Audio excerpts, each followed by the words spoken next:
For the wakeful one whose mind is quiet, whose thoughts are undisturbed, who has relinquished judgment and blame, there is no fear.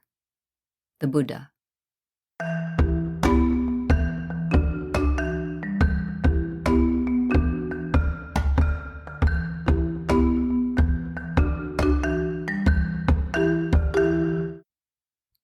Welcome to Self-Talk. I'm Rachel Astarte. Thank you for being here.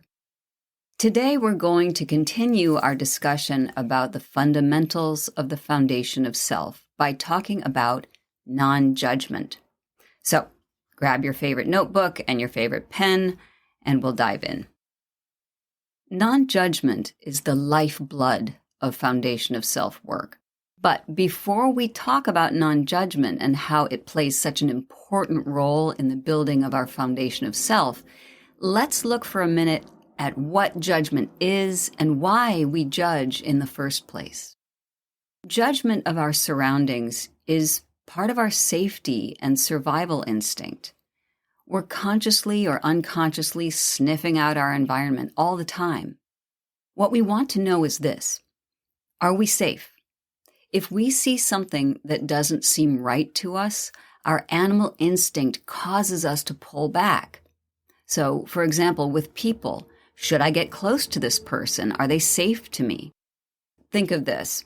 You see someone at a party, off in the corner, alone, looking a bit menacing maybe, and you may decide to go over and say hello to that person, but you may also have a sense that this person may not want company, or perhaps is even unsafe to approach. Respect also plays a part in why we judge others. Can I respect this person? Like being out to dinner with someone who's rude to the waitstaff. Can I respect a person who displays that kind of behavior?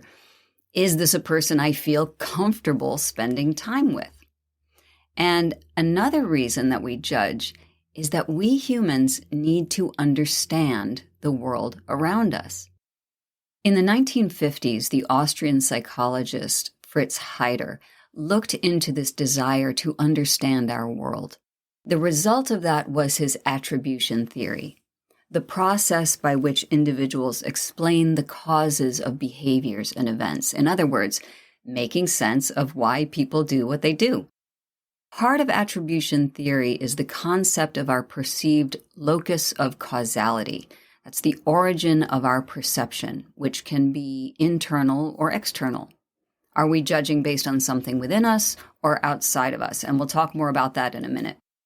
When we judge, we are mentally processing the causes of a behavior or an event so that we can feel safe in the world. It just comes naturally to us. Judging in itself is not inherently bad. We probably wouldn't even be here if our ancestors hadn't judged at some point. Like, oh, there's that nice saber-toothed tiger over there. Let me go pet it. And there goes our bloodline. Judging has a purpose, the desire to be safe, the desire to survive. What we need is the skill to discern whether or not we are actually in danger. Now, with that in mind, let's take a look at how we judge. 3 fundamental ways we judge are based on appearance, sociability, and morality.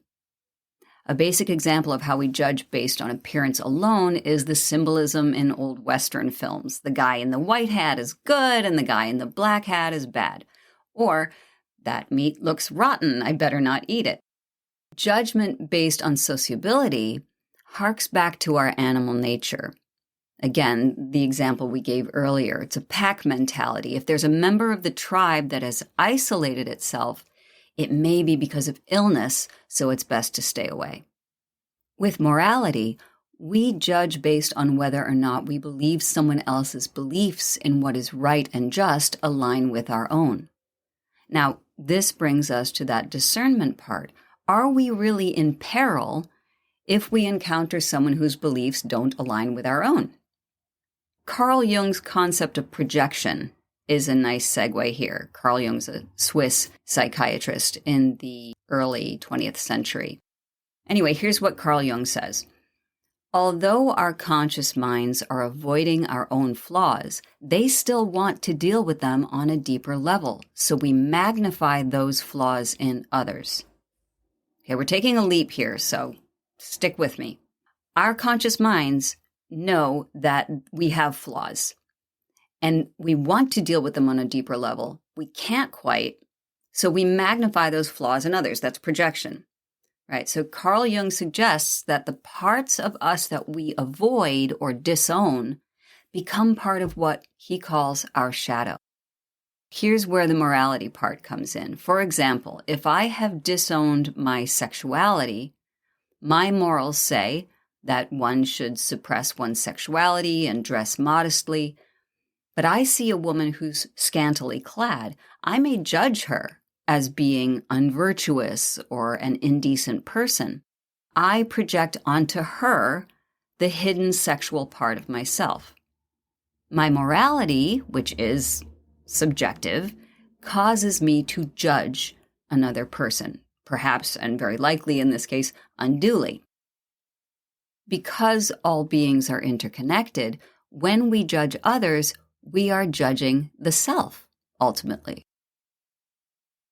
What we've just covered is why and how we judge. We do it to survive. But we also need to know, as I mentioned before, if we're really in danger when we judge, or if perhaps we're judging based on these disowned parts of ourselves, the shadow, which need to come into the light to be addressed so that we can even the playing field and see that in reality, we're no different from one another.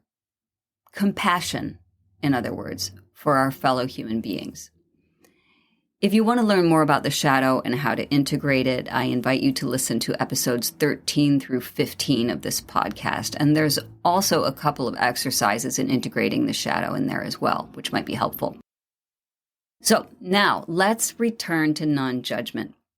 Non-judgment is not the elimination of instinctive appraisal of a person or situation, but the suspension of the othering response related to it. We've already established that we're going to judge, but it's what we do with the judgment that matters.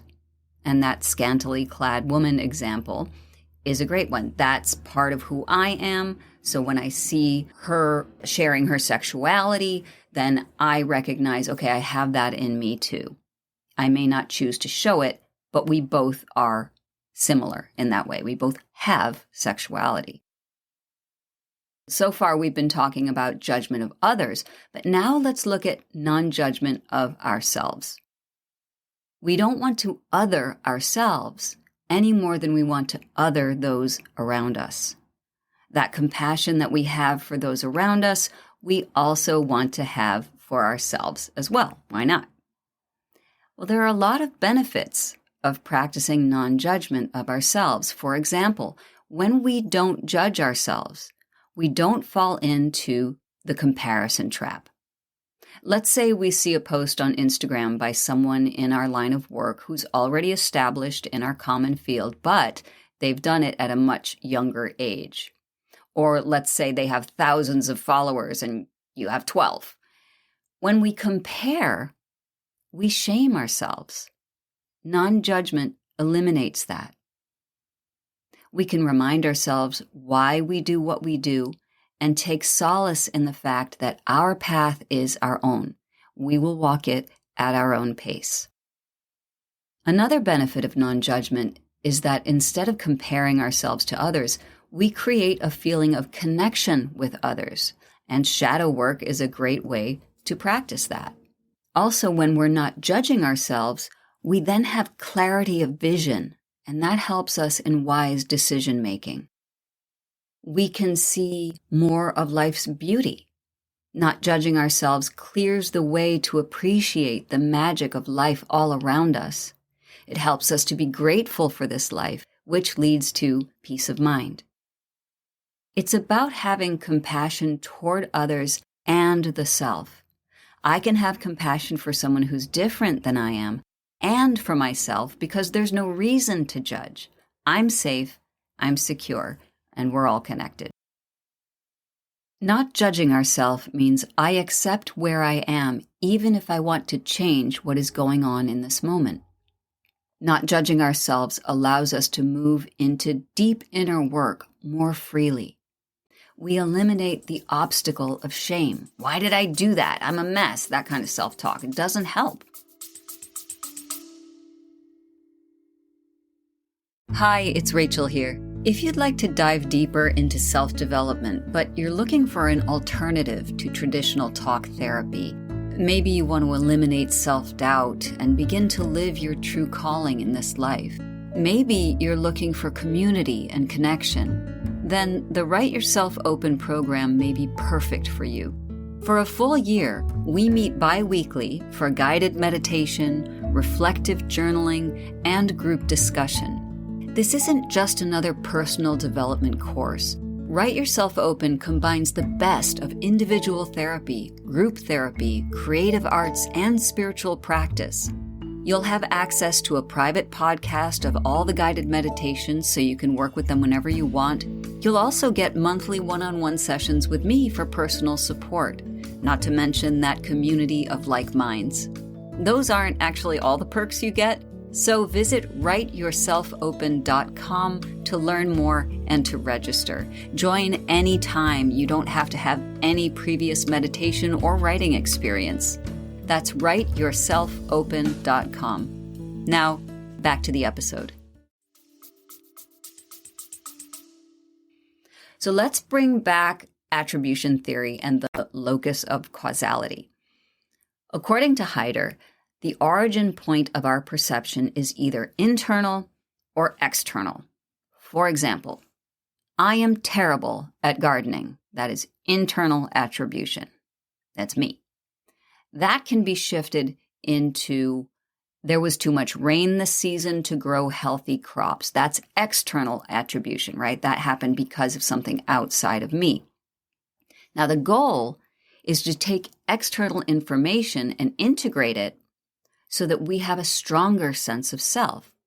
We don't want to make excuses or blame, like I'm a shitty gardener because of the stupid weather, right? We want to rise above and take a larger view that helps us to grow. In other words, the weather is not in my control, but I can use this season as a lesson in how to prepare for inclement weather when I garden next year. Yeah? All right. Now let's take a look at where self-judgment shows up in our daily lives. And it happens a lot. And we'll have a few examples coming up later on, but I want to tackle a big one. Imposter syndrome. This is something that most of us experience at some point in our lives. Very simply, imposter syndrome is the feeling we are not good enough just as we are. And it's very much tied in with negative self-talk. It's the voice in your head telling you this information. So let's look at a few examples of imposter syndrome, unhelpful self-talk. Okay, so there's this sense, I'm not good enough.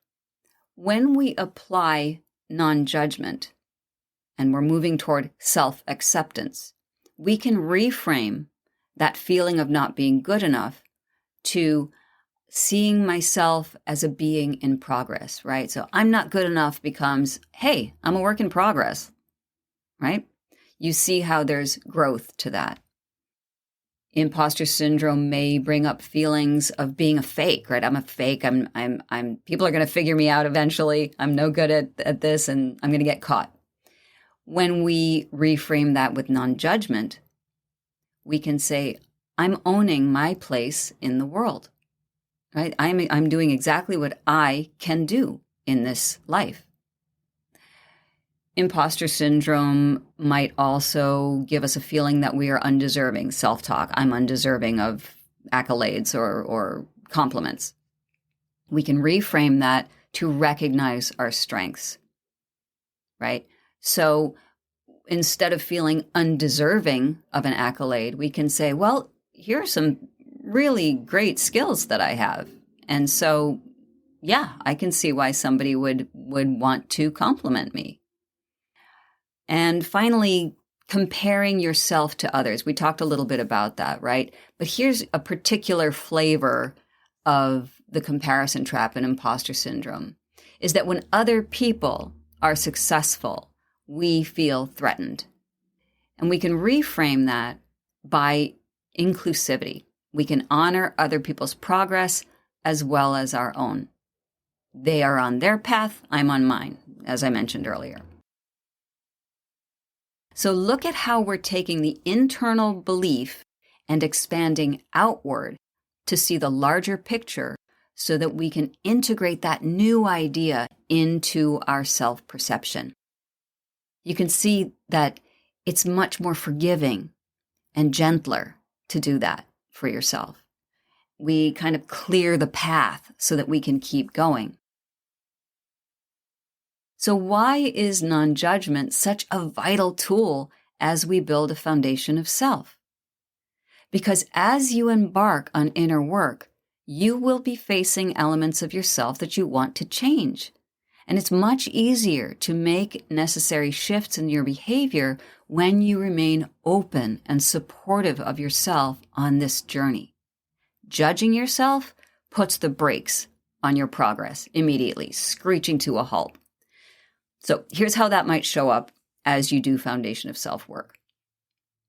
We tend to judge ourselves for past behavior. For example, staying in an unhealthy relationship even after the signs are there that it is just not the right match for you. So we might judge ourselves. Why did I do that? Why did I stay in that thing so long? I was so stupid. Judgment. Slams the door shut. Brakes on, right? Another way you'll encounter this, especially this, as you do foundation of self-work, is you're going to start learning tools like the one we just did, the reframing tool.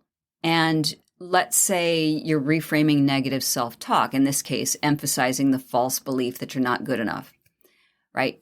You'll be doing great. You'll be really good at reframing, and you'll catch that nasty voice in your head, and you'll reframe it, and you'll feel better. And then one day, you're going to catch yourself getting down on yourself. And maybe it goes on so long, unconsciously, that you get into a little funk. And you realize, why am I in such a bad, oh my gosh, I haven't been reframing. I haven't been taking care of my self-talk. I was doing so well. This is crazy. I'm not making any progress. You see how that stops you in your tracks, and it's shaming, and it doesn't allow you to be open and grow. So instead, we need to show gentle encouragement to ourselves. That's what non-judgment does. Hey, it's okay. Keep going. Right? That's why it's the lifeblood of this work. As soon as we let go of the judgment and we begin to see ourselves as a work in progress, that we are lovingly scooting along and encouraging and picking ourselves up when we fall down, we're much better able to make progress and achieve what we want to achieve. Okay, so notebooks, pens, I'd like you to try a little non-judgment exercise. So here's what you're going to do. Write between 1 and 3 things that you judge about yourself. Between 1 to 3 things. You might have one thing that you really judge yourself about, and that's fine. Just work with that. Maybe you have a few things. If you want to do 5, do 5. It's fine. Allow yourself to drop into a mindset of non-judgment. And how do you do that? Well, you're going to look at the larger picture. You're going to look at, instead of the detail, the internal attribution, you're going to make it an outward attribution. You're going to, how do I rise above this and look at it, right? If that still doesn't make sense, think about how you would talk to a friend. And that's how you're going to help reframe. So you're going to rewrite the statements that you've just written down, the things that you judge about yourself, so that they're more supportive of your growth, right? You're going to rewrite each sentence. Now, this is important. This is not an exercise in syntax. This is not simply about writing the reverse of the statement. It has to resonate with you personally. In other words, how would your highest self respond to the first statement and reframe it in a genuine, gentle, hopeful, supportive way? Here's an example from my own life, and this is true. I constantly feel I will never be good enough as a writer because I haven't read everything. All the classic literature, I haven't read nearly enough to be a really, really good writer. That's judgment. And you see how that puts the brakes on my growth as a writer. To reframe that and be non-judging about it, I can say, hey, no one can read all the books. No one can do that. But I will write about how I see the world in my own way. No one else can write with my voice. Right? So it's not just, I've set up an obstacle for myself. You won't be a good writer unless you read all the books. Well, no one can do that. But I know that I see the world in a way that I want to share with others. And how I express that will be in Rachel's voice. And no one else has Rachel's voice. Right? So that's an example of how you'll do that. I hope you'll take some time to try this exercise and let me know how it goes. Next time, we'll dive into the first step of our foundation of self-work, which is awareness. Until then, be gentle with yourself.